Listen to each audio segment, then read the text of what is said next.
Olá, sejam bem-vindos! Neste áudio-vídeo, irei apresentar, através das Escrituras, se Cristo foi realmente empossado como rei após sua ressurreição, ou seja, no ano de 33, ou, conforme ensinam algumas doutrinas, séculos depois. Parece estranho apresentar isso, visto que qualquer um que estude ou leia as Escrituras observa a época em que Cristo foi empossado como rei.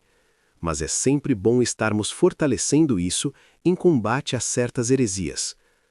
Uma observação importante: antes de deixar qualquer comentário, escute até o final, pois eu sigo uma linha de raciocínio, para assim o seu comentário ser mais consistente. Bem, espero que não fique longo, pois vou apresentar alguns textos e fazer uma avaliação em cada. Acompanhe com a sua Bíblia, pause o vídeo para ler o texto e meditar sobre ele, para entender melhor. Vamos começar com o Salmo 110, em resumo, que é uma profecia ou promessa a respeito do Messias. Ali diz, nos versículos 1 ao 4, Disse o Senhor ao meu Senhor, assenta-te à minha direita, até que ponha os teus inimigos por escabelho dos teus pés. Domina no meio dos teus inimigos. Tu és um sacerdote eterno, segundo a ordem de Melquisedeque. Alguns pontos nesse texto. Aqui vimos que Cristo assenta ou se senta à direita de Deus, até que seus inimigos sejam derrotados, ou, conforme o texto diz, até serem postos como escabelos sob os seus pés. Isso mostra que Cristo está em uma posição, assentado, durante o período em que todos os inimigos serão derrotados.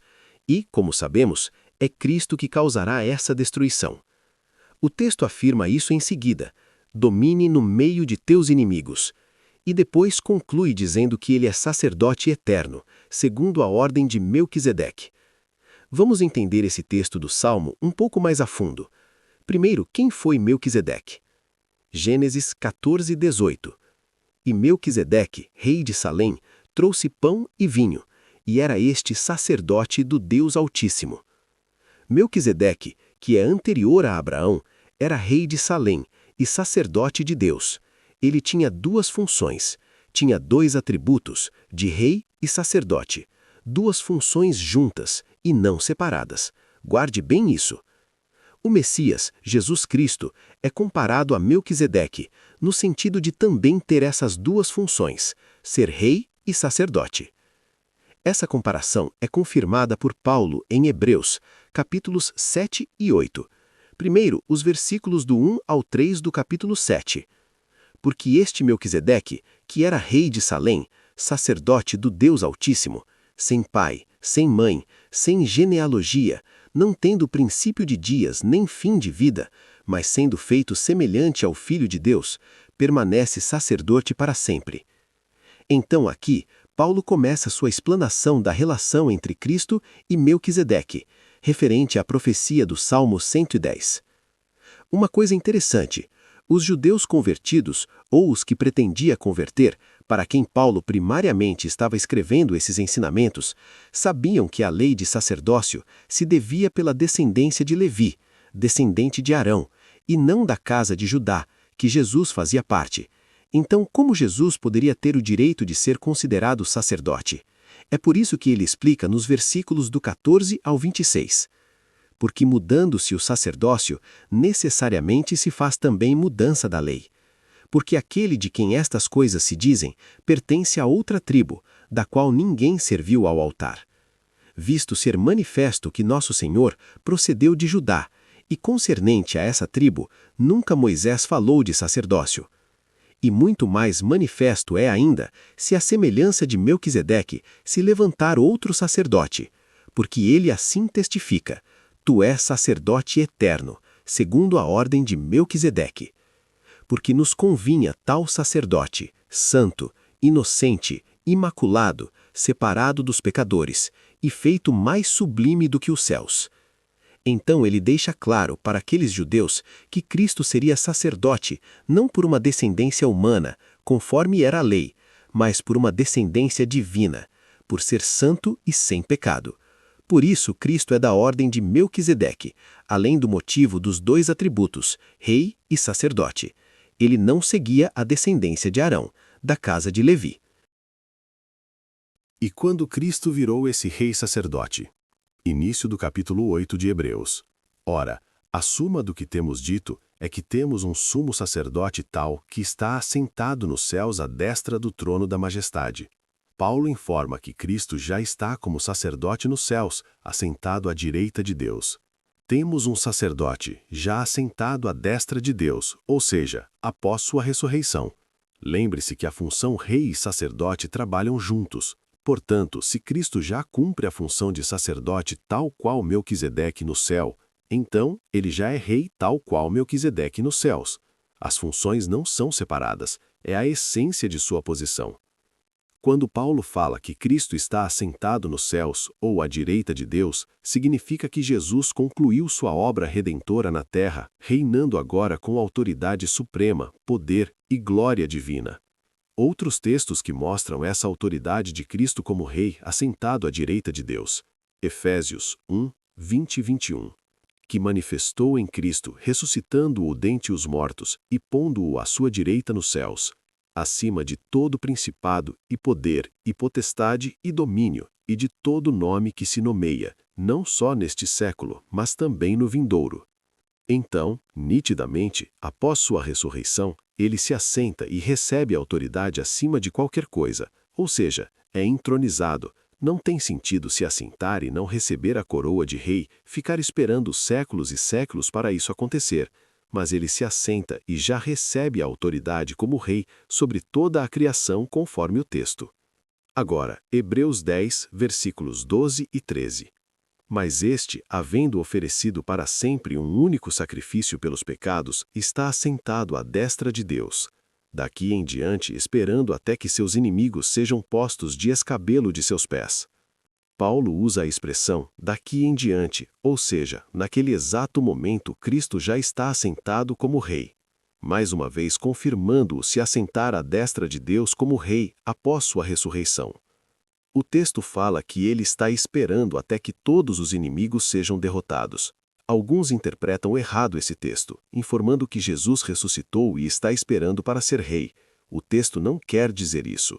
A expressão até que, ou na espera que, todos os inimigos sejam derrotados, se refere ao tempo dos inimigos, é o tempo de existência desses inimigos, onde Cristo, como rei, ficará esperando a existência desse tempo chegar ao fim.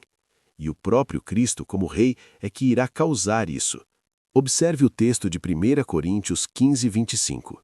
Pois é necessário que ele reine até que todos os seus inimigos sejam postos debaixo de seus pés. É nítido, ele reina, é rei, até que, ou na espera que, ou esperando, conforme predito no Salmo 110, que todos os inimigos sejam derrotados. Ele é rei durante esse processo. Note que todos esses eventos apresentados nas Escrituras é imediatamente após a sua ressurreição, tanto ele ser mencionado como sacerdote e estar assentado à direita de Deus como rei. Não há em nenhum lugar das Escrituras que mostra que ele ficou esperando séculos para começar a ter suas funções de rei-sacerdote. Vejam essa passagem de Mateus no capítulo 28, primeiro versículo 7. Ele ressuscitou dentre os mortos e está indo adiante de vocês para a Galiléia. O anjo informa a alguns discípulos que Cristo foi ressuscitado, e mais adiante, Jesus os encontra e diz, dos versículos 18 ao 20, Foi-me dada toda a autoridade no céu e na terra. Portanto, vão e façam discípulos de todas as nações, batizando-os em nome do Pai e do Filho e do Espírito Santo, ensinando-os a obedecer a tudo o que eu lhes ordenei. E eu estarei sempre com vocês, até o fim dos tempos. Cristo aqui, ressuscitado, já estava ciente que recebera toda a autoridade, tanto no céu como na terra. Ou seja, após sua ressurreição, a autoridade como rei, dando a ordem para fazerem discípulos. Qual o sentido dele ter autoridade sobre toda a criação existente e não ser rei?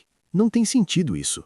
Ensinar que ele tem a autoridade, mas não é rei, ou seja, é como dizer que o papel dele de rei não tem função nenhuma. Vejamos um outro exemplo bastante interessante, o evento de Pentecostes, no primeiro século. Ali no capítulo 2, todo de Atos, o texto em resumo diz, Chegando o dia de Pentecostes, estavam todos reunidos num só lugar. Todos ficaram cheios do Espírito Santo e começaram a falar noutras línguas conforme o Espírito os capacitava. Então, mais adiante, Pedro explica o que significa. Isto é o que foi predito pelo profeta Joel. Nos últimos dias, diz Deus, derramarei do meu Espírito sobre todos os povos, e todo aquele que invocar o nome do Senhor será salvo. Ele informa que esse derramamento do Espírito Santo por Deus foi predito pelo profeta Joel. E mais adiante, ele aplica o evento diretamente a Jesus. Israelitas, ouçam estas palavras. Jesus de Nazaré foi aprovado por Deus diante de vocês, por meio de milagres, maravilhas e sinais. E vocês, com a ajuda de homens perversos, o mataram, pregando-o na cruz. Mas Deus o ressuscitou dos mortos, rompendo os laços da morte, porque era impossível que a morte o retivesse. Deus ressuscitou este Jesus, e todos nós somos testemunhas deste fato. Exaltado à direita de Deus, ele recebeu do Pai o Espírito Santo prometido, e derramou o que vocês agora veem e ouvem. Pois Davi não subiu ao céu, mas ele mesmo declarou: O Senhor disse ao meu Senhor: Senta-te à minha direita, até que eu ponha os teus inimigos como estrado para os teus pés. Portanto, que todo Israel fique certo disto: este Jesus, a quem vocês crucificaram, Deus o fez Senhor e Cristo. Pedro cita que foi o próprio Cristo que derramou o Espírito Santo. E quem tinha o papel de executar a unção no passado? O sacerdote de Deus. Então Cristo, como rei sacerdote, ungiu espiritualmente seus discípulos neste evento do primeiro século. E Pedro repete a profecia dos Salmos nas palavras de Davi, referente à entronização dele à direita de Deus, após a sua ressurreição, explicando com as palavras: Este Jesus, a quem vocês crucificaram, Deus o fez Senhor e Cristo, ou seja, o fez Senhor, ou seja, Rei. O texto nos informa que Jesus assumiu o papel de rei-sacerdote após a sua ressurreição, cumprindo assim as duas funções como tal, auxiliando, conforme prometido, seus discípulos, os ungindo com o Espírito Santo e estando assentado como autoridade de rei à direita de Deus. Esse evento só foi possível estando Cristo nessa posição. Voltemos ao capítulo 15 de 1 Coríntios. Nesse capítulo, Paulo faz um resumo do verdadeiro evangelho a respeito de Cristo. Note que na linha do tempo, conforme ele vai descrevendo os eventos, ele fala o seguinte, versículos 20 ao 23. Mas, de fato, Cristo ressuscitou dentre os mortos, sendo as primícias dentre aqueles que dormiram. Visto que a morte veio por meio de um só homem, também a ressurreição dos mortos veio por meio de um só homem. Pois, da mesma forma como em Adão todos morrem, em Cristo todos serão vivificados. Após Paulo falar do Evangelho de Cristo e de que ele foi entregue para morrer por nós, na linha de tempo da explicação dele, ele chega ao ponto em que Cristo foi ressuscitado e abriu a esperança dessa ressurreição para todos. E o que ele segue falando após a ressurreição de Jesus? Versículos 24 ao 26. Então virá o fim, quando ele entregar o reino a Deus, o Pai, depois de ter destruído todo o domínio, autoridade e poder, pois é necessário que ele reine até que todos os seus inimigos sejam postos debaixo de seus pés. O último inimigo a ser destruído é a morte. Note que na linha de raciocínio de Paulo, após a ressurreição de Cristo, ele já o identifica como rei, e pula para o fim dos tempos, onde ele entrega o reino ao Pai, após todos os inimigos serem derrotados. Paulo não informa um período de espera de Jesus para se tornar rei. Simplesmente ele diz: morreu, ressuscitou e depois entregou o reino ao Pai, após cumprir suas funções como rei. É nítido que para os primeiros discípulos que a doutrina de Cristo se tornar rei se deu após a sua ressurreição, e foi isso que eles ensinaram. Cristo passou a agir como rei-sacerdote, desde a primitiva igreja no primeiro século. Isso é lógico e com total sentido, pois a expansão do Evangelho seria sob a supervisão e autoridade dele como rei, e a unção de Espírito Santo como sua autoridade de sacerdote eterno. Isso fica mais evidente no livro de Apocalipse. Nesse livro, vemos as ações e exortações de Cristo com as congregações que estavam se expandindo ali na Ásia no primeiro século. Nos capítulos 2 e 3, Cristo fala para essas congregações, e depois finaliza dizendo, em Apocalipse 3:21, Ao vencedor darei o direito de sentar-se comigo em meu trono, assim como eu também venci e sentei-me com meu Pai em seu trono. Note que ele está sentado no trono do Pai, no mesmo trono, já ali no início da expansão do Evangelho no primeiro século. Sentar-se no trono de Deus ou do Senhor, essa expressão é usada nas Escrituras quando alguém imediatamente se torna rei com autoridade dada por Deus. Vemos esse exemplo usado em 1 Crônicas 29:23. De maneira que Salomão assentou-se como rei no trono do Senhor, em lugar de Davi, seu pai. Ele prosperou e todo Israel lhe obedecia. Toda pessoa que assumia o trono de Israel era dito que o mesmo estava se assentando no trono de Deus. Não existe o termo sentar-se no trono, assentar-se, ser entronizado, se não for para se tornar rei. Jesus não fala de um futuro, mas que já estava sentado no trono do Senhor, ou do Pai, ou de Deus, naquele presente. Ou seja, ele já era um rei entronizado. Um texto adicional que podemos considerar é o de Daniel. Naquela visão que ele tem das 4 feras e do Filho do Homem no capítulo 7. Por ser um livro profético, eu tenho muito cuidado para não inserir observações ou interpretações pessoais, para não correr o risco de erros e heresias, mas vamos observar a linha de tempo do texto. No verso 7, após ele ver as 3 criaturas, ele passa a observar a 4ª. Na minha visão à noite, vi ainda um 4º animal, aterrorizante, assustador e muito poderoso. Sabemos que as criaturas são reinos, conforme mais adiante o texto vai explicar, e que essa 4ª criatura, em um consenso comum, se refere ao Império Romano.